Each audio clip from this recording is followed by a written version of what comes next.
উত্তম কুমার টপে ছিলেন, আছেন, থাকবেন, চিরকাল থাকবেন। Hello friends, welcome to the new episode of my channel I Prince. এবং আজকে কথা বলবো একটা চমকে দেওয়ার মতো একটা ব্যাপার নিয়ে, যেটা নিয়ে আমার মনে হয় আলোচনা করা খুবই দরকার এবং প্রত্যেকের এই ব্যাপারটা বোঝা উচিত।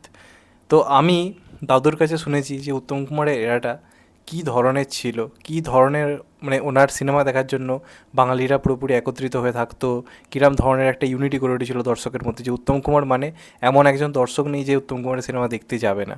প্রত্যেকে দলবদ্ধ হয়ে উত্তম কুমারের সিনেমা এরা বড় পর্দায় উত্তম কুমারকে দেখার জন্য যেত। এবং এটা বলা হয় যে যারা উত্তম কুমারকে বড় পর্দায় দেখেনি বা দেখার সুযোগ পায়নি তারা বিরাট কিছু মিস করেছে। ওই যে অরাটা, উত্তম কুমারের যে স্ক্রিন প্রেজেন্স কী ধরনের ছিল, আজকে ছোটো পর্দায় টিভিতে বা মোবাইলে দেখে কেউ ফিল করতে পারবে না। যারা বড় পর্দায় দেখবে তারাই ফিল করতে পারবে। তো তারা খুব ভাগ্যবান যারা আবার নায়ক রিলিজ হয়েছে, সবাই জানে আগের সপ্তাহেই হয়েছে এবং অনেকেই দেখার সুযোগ পেয়েছে। আমার পক্ষে আর পসিবল হয়নি দেখা, এর আগে যদিও আমার নায়ক বহুবার দেখার রয়েছে, আলাদা করে রিভিউ আমার করা হয়ে ওঠেনি। তো নায়ক রিলিজ হয়েছে শুনে খুব খুশি হয়েছিলাম, আমি আলাদা করে সেটা নিয়ে একটা ভিডিও করেছিলাম যে নায়ক রিলিজ হতে চলেছে। অনেক আগেই তোমাদেরকে জানিয়েছিলাম একটা প্ল্যানিং চলছে। তারপর আলটিমেটলি 21শে ফেব্রুয়ারি সিনেমাটা রিলিজ হয়। এবার এমন একটা ঘটনা ঘটেছে যেটা সত্যি কথা চমকে দেওয়ার মতো। তোমরা জানো প্রত্যেক শনিবার আগের সপ্তাহে যে সিনেমাগুলো রিলিজ হয় সেগুলোর পিভিআর আইনক্স সিনেপলিস চেনের মাল্টিপ্লেক্স কালেকশান জানতে পারা যায়। এবার এই 21শে ফেব্রুয়ারি আরও বেশ কিছু সিনেমা রিলিজ করেছে, যার মধ্যে রয়েছে যে সিনেমাটার নাম বললেও আমার রীতিমতো এখন গা গুলিয়ে উঠছে, সেটা হচ্ছে পরিচয় গুপ্ত।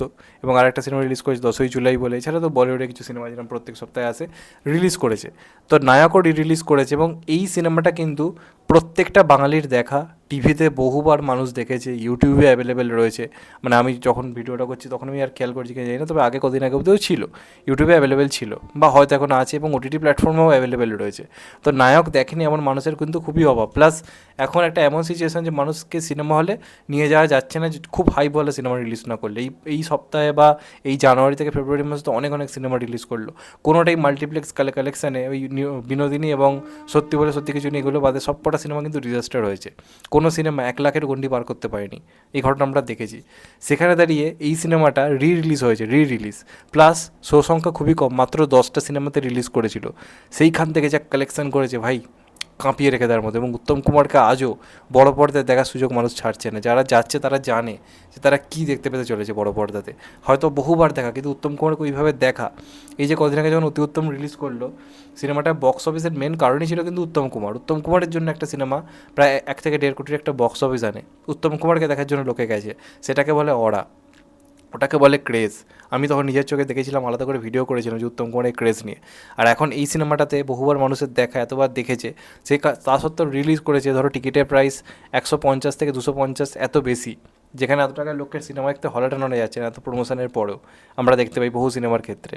সেখানে দাঁড়িয়ে এই সিনেমার রিলিজে একটা বলা যেতে পারে রেকর্ড ব্রেকিং একটা বক্স অফিস এনেছে মাত্র 10খানা সিনেমা থেকে। এবং সেটা কত?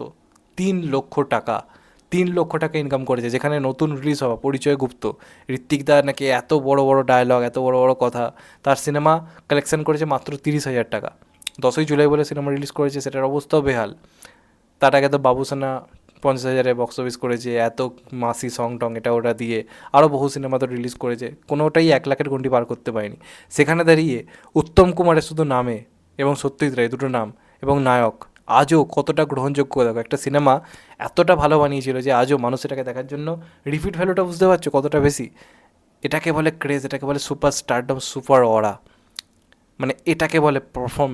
ভাবো শুধুমাত্র কী ধরনের দর্শকটা না ক্ষমতা। শুধু তার বয়স্ক মানুষরা যায়নি, অনেক ইউথরাও দেখতে গেছে, নাহলে এই কালেকশন পসিবল হতো না। এবং আমি বুকমাইসেও চেক করছিলাম শনিবার রোববার দিনগুলোতে, ইভেন শুক্রবার যেদিন রিলিজ করেছিল, যথেষ্ট রকম ফাস্ট ফিলিং ছিল।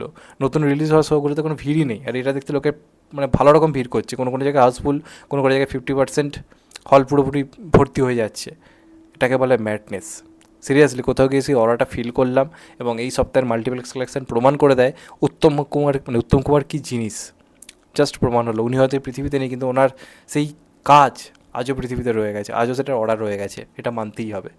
তো আমি প্রচণ্ড খুশি, এতটা ভালো বক্স অফিস হবে। আজকে সবাই সানাম তেরি কাসমের রিলিজ নিয়ে এত কথা বলছে, যেটার হয়তো অনেক রিপিট ভ্যালু অভিজ্ঞত রয়েছে, সেখানে বাংলায় নায়ক রিলিজ হয় এত ভালো বিজনেস, এটা সত্যি আলোচনা করার মতো একটা বিষয়, এটা নিয়ে কথা বলার মতো বিষয়।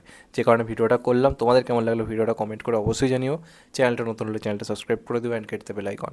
ভালো থেকো সবাই, টেক কেয়ার, নমস্কার, আবার দেখা হবে। এখন তো ভাই সবাই ভালো থেকো, সুস্থ থেকো, টেক কেয়ার, নমস্কার, আবার দেখা হবে, ভালো থেকো।